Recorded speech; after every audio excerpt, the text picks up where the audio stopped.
MrBadim, the subject of my previous video, has begun harassing my wife. Now, I'm not a PR person, but if you're accused of something and your response is to harass the accuser's wife, maybe they had a point when they called you out. But it wasn't just MrBadim. Earlier today, he followed my wife's Instagram account. 17 minutes later, his mum also followed and began repeatedly commenting, demanding to know, "Why is your husband stalking my son?" This harassment continued until my wife blocked their accounts. Vadim followed up by joining my wife's Discord, writing, "Hey, how you doing? Are you aware that your husband is stalking my daughter and me? So all of a sudden, I'm stalking his daughter too." Vadim also responded to the video, which I'll get to in a bit, but someone makes a reply, and Vadim responds by randomly insulting the way my wife dresses. Slut-shaming. If you watch the video, you're aware how insane it is that a man like him would shame a woman for how she dresses. Vadim even tagged my wife in the comment. What he's trying to do is intimidate me by targeting my wife, even though she's never at any point been involved in the making of the video. I'm sitting here in my office on the receiving end of literally nothing, other than my wife informing me every few hours of the next thing dipshit has sent her. But no one's being intimidated by a 40-year-old creep who needs his mum to defend him on the internet. Let's talk about his response. To summarize, he claims over and over again, "I didn't prove anything or do my research." Now, I'm far from a perfect content creator, and I know I can improve in many ways, but I did some extremely thorough research for this video. I researched for 6 weeks straight. That's all I did, because I realized the allegations were serious, and I needed to do an appropriate amount of research to back up what I was saying. And I did.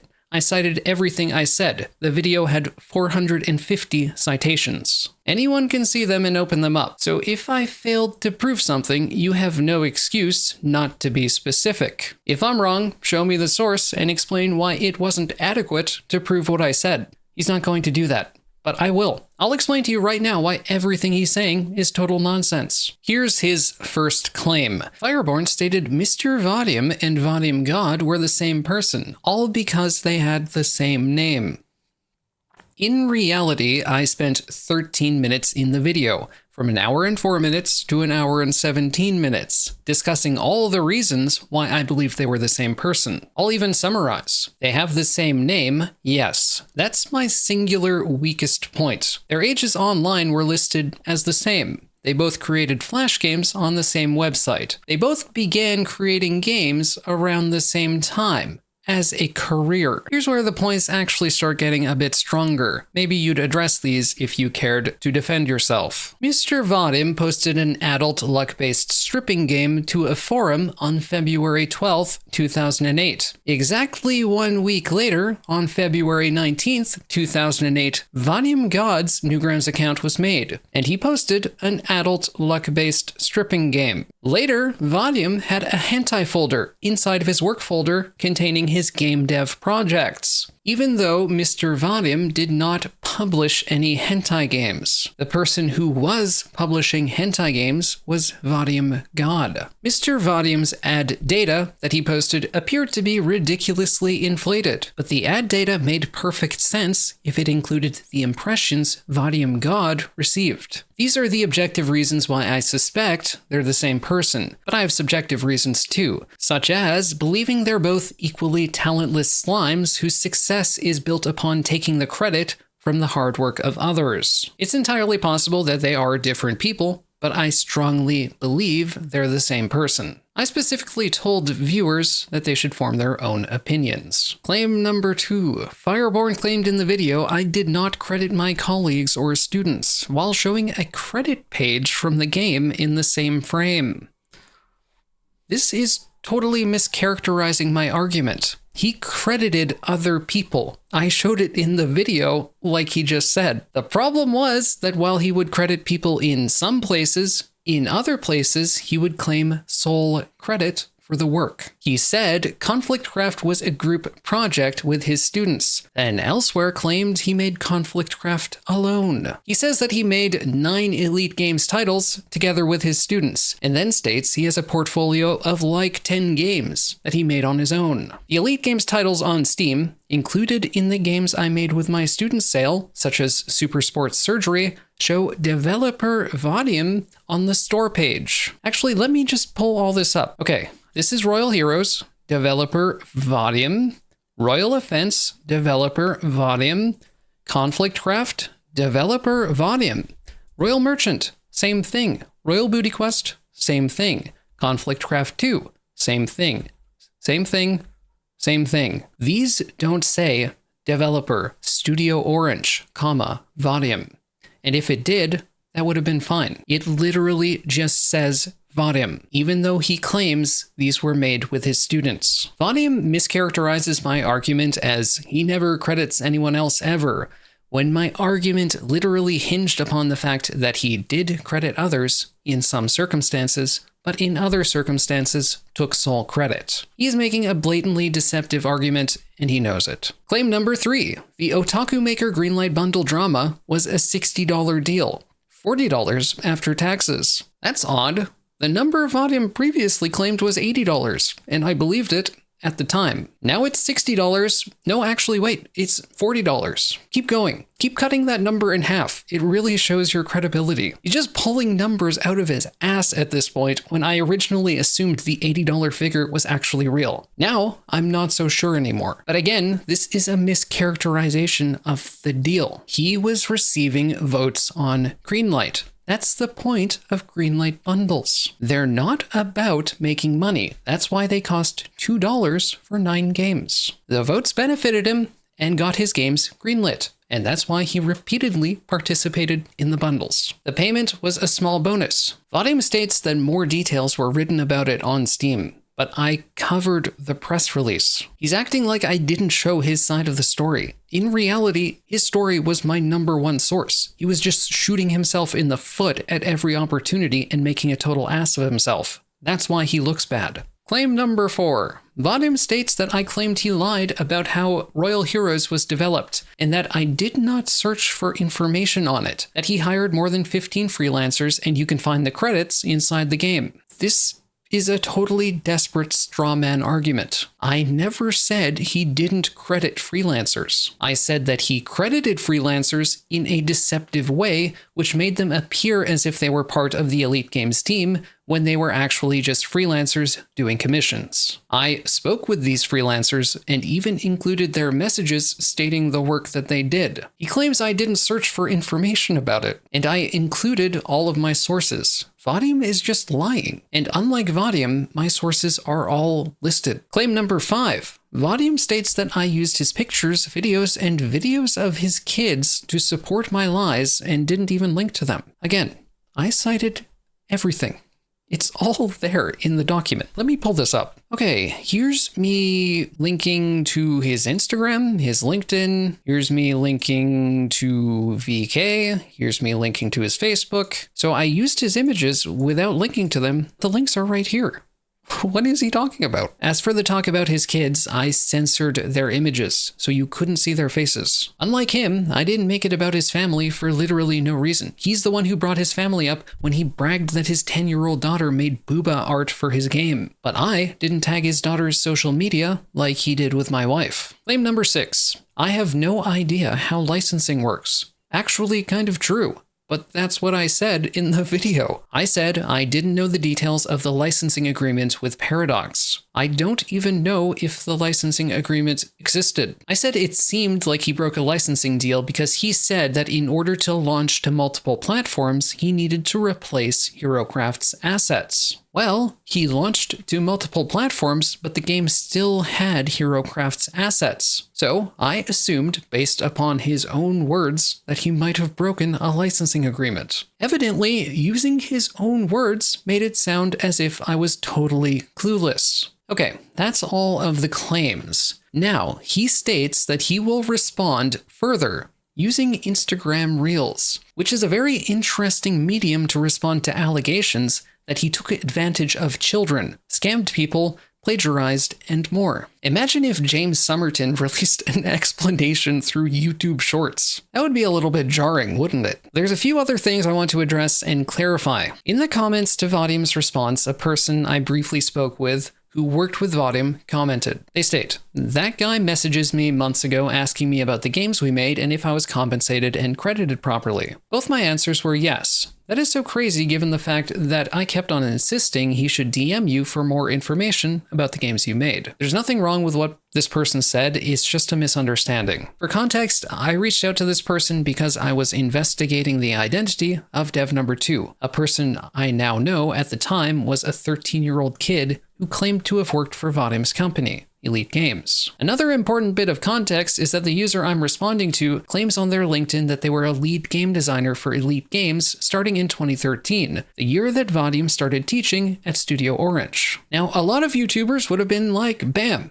oh, okay, that's Dev Number 2, case closed. I reached out to him and I asked for clarification. In my discussions with this person, I asked about who was making the Elite Games titles, and I asked what their contributions were personally. I didn't want to openly reveal that I was investigating Vadim, because when the people on the Steam Gifts forum were investigating Vadim, his response was to nuke the Mech Defender Steam forums. I spoke about this quite a bit in the original video, but he was censoring the hell out of the forums. If you actually go to them today, there's no posts from before 2018. Let me actually just show you that. There is nothing before 2018, period. Even though the drama with Otaku Maker happened in 2017. We chatted for a little bit and I discovered that this person only contributed artwork to Elite Games. So they didn't match the profile of Dev Number 2. It sounded like they were a freelancer who was just exaggerating what they did on LinkedIn. And I really couldn't care less about that. I thanked them for their time and moved on. Obviously, I declined this person's offer to connect me with Vadim, for reasons I just explained. Vadim complains, Fireborn should have contacted me to clear things up,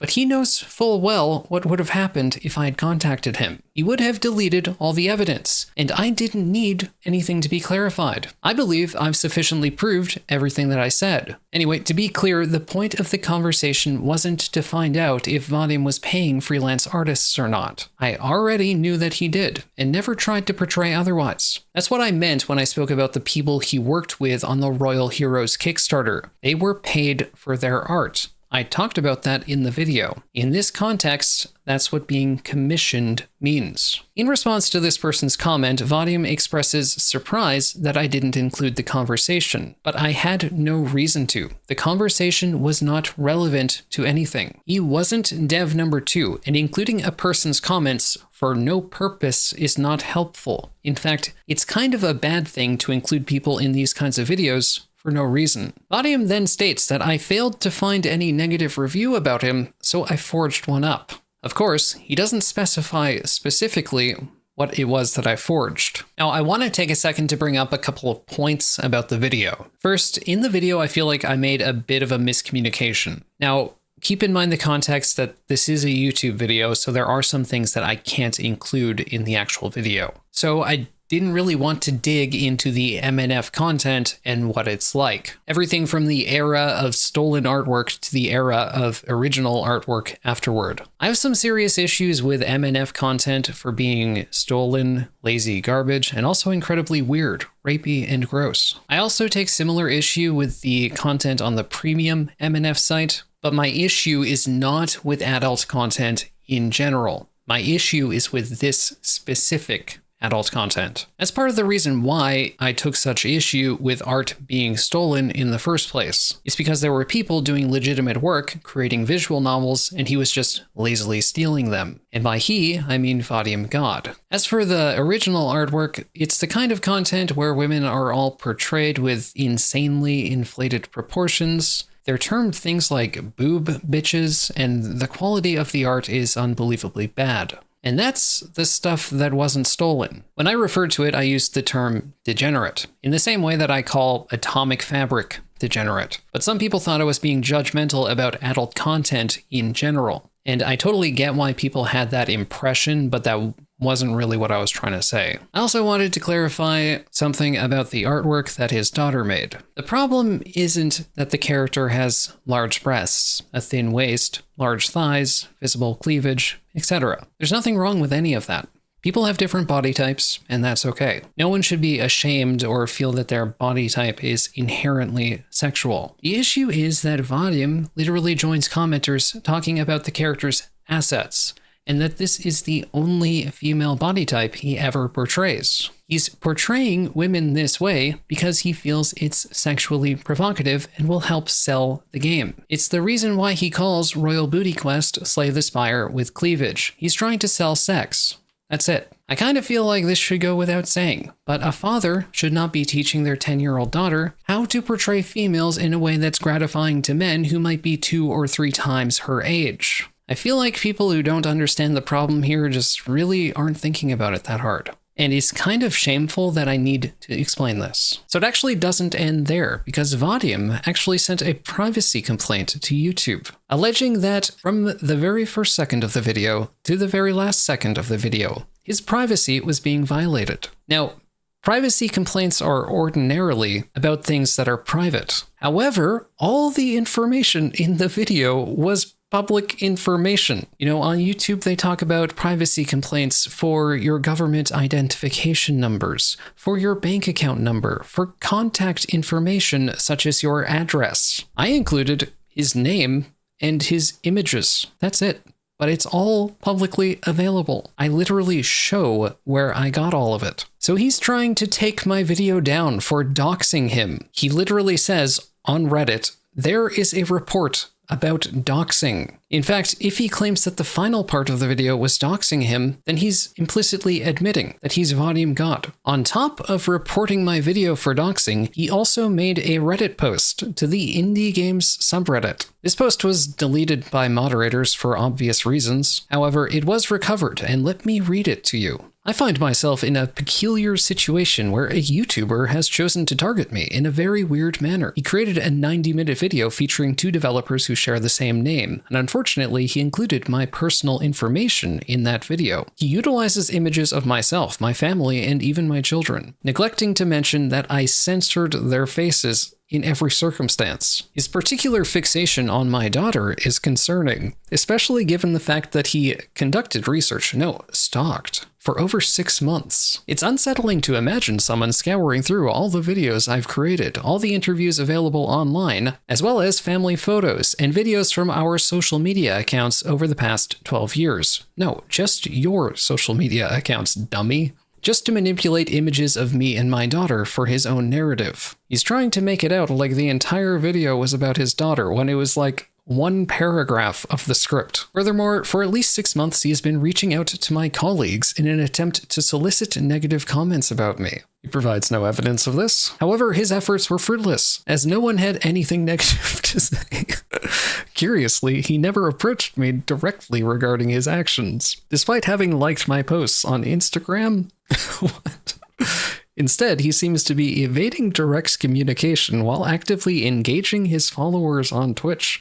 Despite my attempts to reach out to him, he continues to block, ban, and ignore me. That part is actually true. I have been blocking him. I have no reason to talk to him. Why would I? I'm concerned by the implication that this is just something he thinks he can amicably talk out with me. Like, he just did a little boo-boo. It was just a small mistake. We should just talk it out. He says, it appears that his job involves targeting small indie developers and fabricating content based on lies for clickbait. To provide some context, I'm an indie game developer known by the name Vadim. I've been doing this for over 15 years. I also have a family. I am currently being harassed by an individual who goes by the name of God, or Fireborn. His 90-minute video falsely asserts that I am actually another developer known as Vadim God, simply because our nicknames bear similarity. By the end of the video, it becomes evident that the focus shifts away from me entirely, targeting a different individual. I am merely featured in the video as the most easily identifiable result when searching for Vadim game developer. It's worth noting that I have never crossed paths with this individual, nor have I collaborated with him in any capacity. Would love to hear any advice. And I'm avoiding posting any links in this post. Oh, conveniently neglecting to provide any context by posting the video. Anyway, I'm not bothered by this post. It's just like such a desperate and pathetic attempt for him to get people on his side. Like, even if he had a successful Reddit post of this type that like blew up, all that would happen is people would watch the video and realize he's a fucking lunatic. So what's the point? He doesn't have an end game here. Anyway, this was just super stupid. Thanks for watching.